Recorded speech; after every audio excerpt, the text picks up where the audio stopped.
Hello and welcome to Carry On Friday here on GTFM. I'm Alan White. And I'm Peter Sheward. That was Leona Lewis there with Forgive Me. I love that song. Oh, that's a shock. Thanks to Gavin for the last couple of hours. I think he's going home in his car now listening to us, so I'm waving, but it's pointless because you can't see me. But, you know, in spirit, here's a wave. I'm very excited about tonight's show, Pete. Are you a little bit wet where you wee? No, but for the purposes of this, yes. Yes, I am. Because not only have we got the usual stuff. Instead of Camp, Pants Anthem, of course, White Noise. White Noise. Music from Snow Patrol, Jet, and Alicia Dixon, but... we have a very special interview with Jason Manford. Yay! Can't wait, that's coming up. But before all that, as you said, we've got Jet, so let's play it now. Is it okay? That was Jet with Bring It On Back, the song off their last album. Not many people might know that song, but I think it's quite nice. How are you, Pete? How are you feeling? I'm very well, thank you. Good. Woo! Enjoying your Friday night? Yes, I am, and I'm so excited about our interview. Yes, Jason Manford, the star of 8 out of 10 Cats. Tonightly. All sorts of different things. And live at the Apollo. I know, and he's on tour at the moment. But we'll hear about that when we speak to him, of course. But it's coming up after your A to Z of Camp. So why don't we go straight into your A to Z of Camp with this little jingle here? Yeah, that's nice.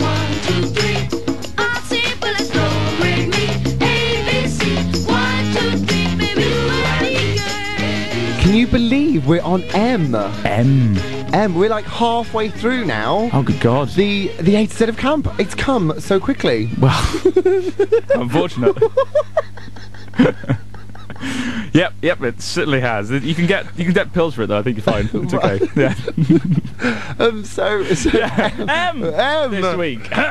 Indeed, M. Right, of course. Madonna. Yeah, there was no choice. Really. Yeah, but the thing is, what do you choose? There's so many. Do you want to go through them all? I'll have a little sleep. There's Vogue. You know, I mean, a bit of hanky panky would have been fabulous right about now. Well, I don't know. Judging by your problems, I'm not sure. Maybe 4 minutes is more accurate. Of course, we could have had 4 minutes, but not so camp. But I thought, let's go back. Let's go back to the beginning. Okay. Right at the start. I'm going back. You know, where the punk look was in, and big hair, and ripped fishnets, and Madonna was really getting into the groove. He's been on the comedy circuit for nearly 10 years. He's the star of Live at the Apollo, 8 out of 10 Cats, and more recently fronted his own show, Tonightly.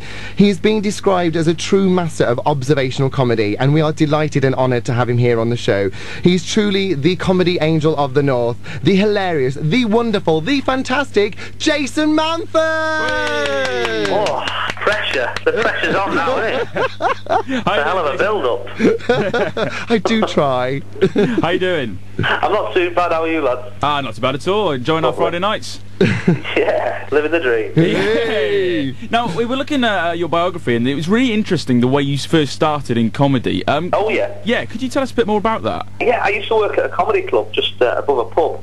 And my mum sort of kicked me out one day, so go and get a job, and I was 17. Yeah. So I went to the pub, obviously. Yeah, of course. to have a little think. And while I was there, I saw a sign up saying that they were looking for glass collectors.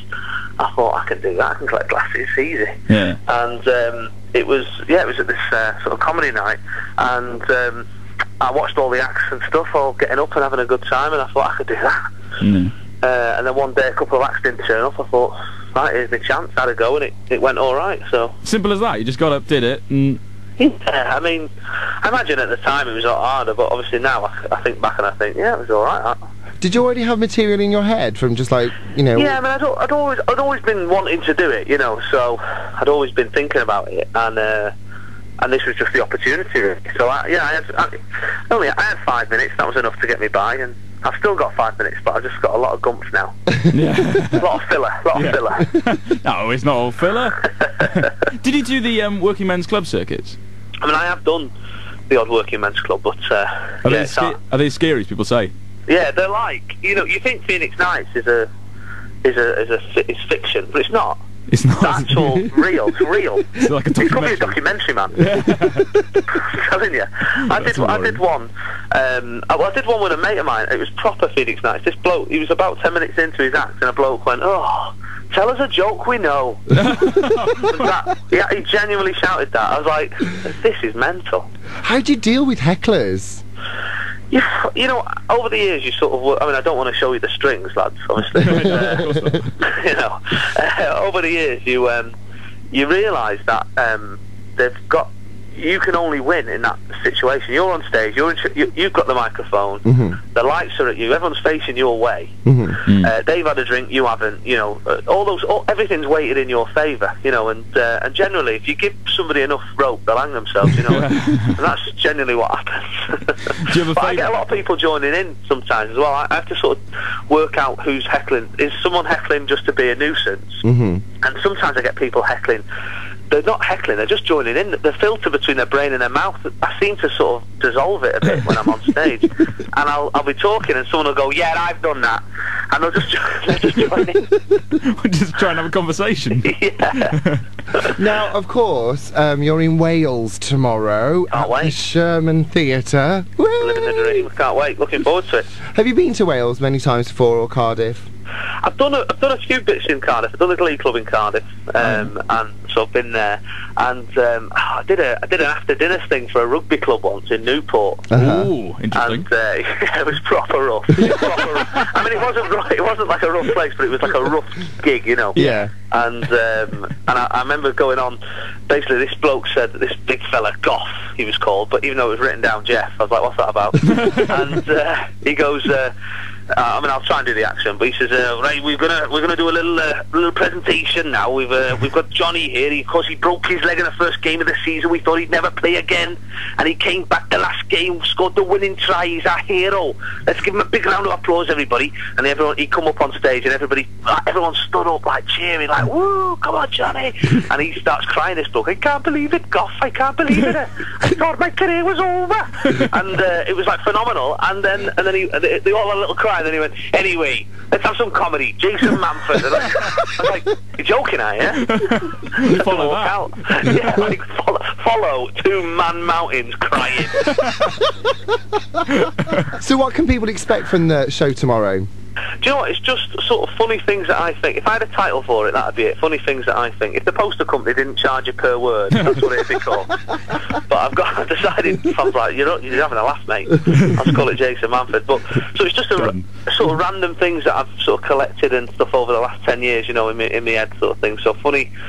So I've got all, you know, bits about football and stuff about my dad and you know, and about driving. It's quite a lot about driving, and because obviously I've been doing that quite a lot while on tour. Bits about telly and films, and then it's quite good fun. At the end, we sort of do a little question and answers thing where people sort of essentially ask me the same questions. What's Jimmy Carr like? Yeah, he's very nice. Thank you. Dan, we better take that one off our list. Quick. No, not really. Yeah, if you could. Yeah.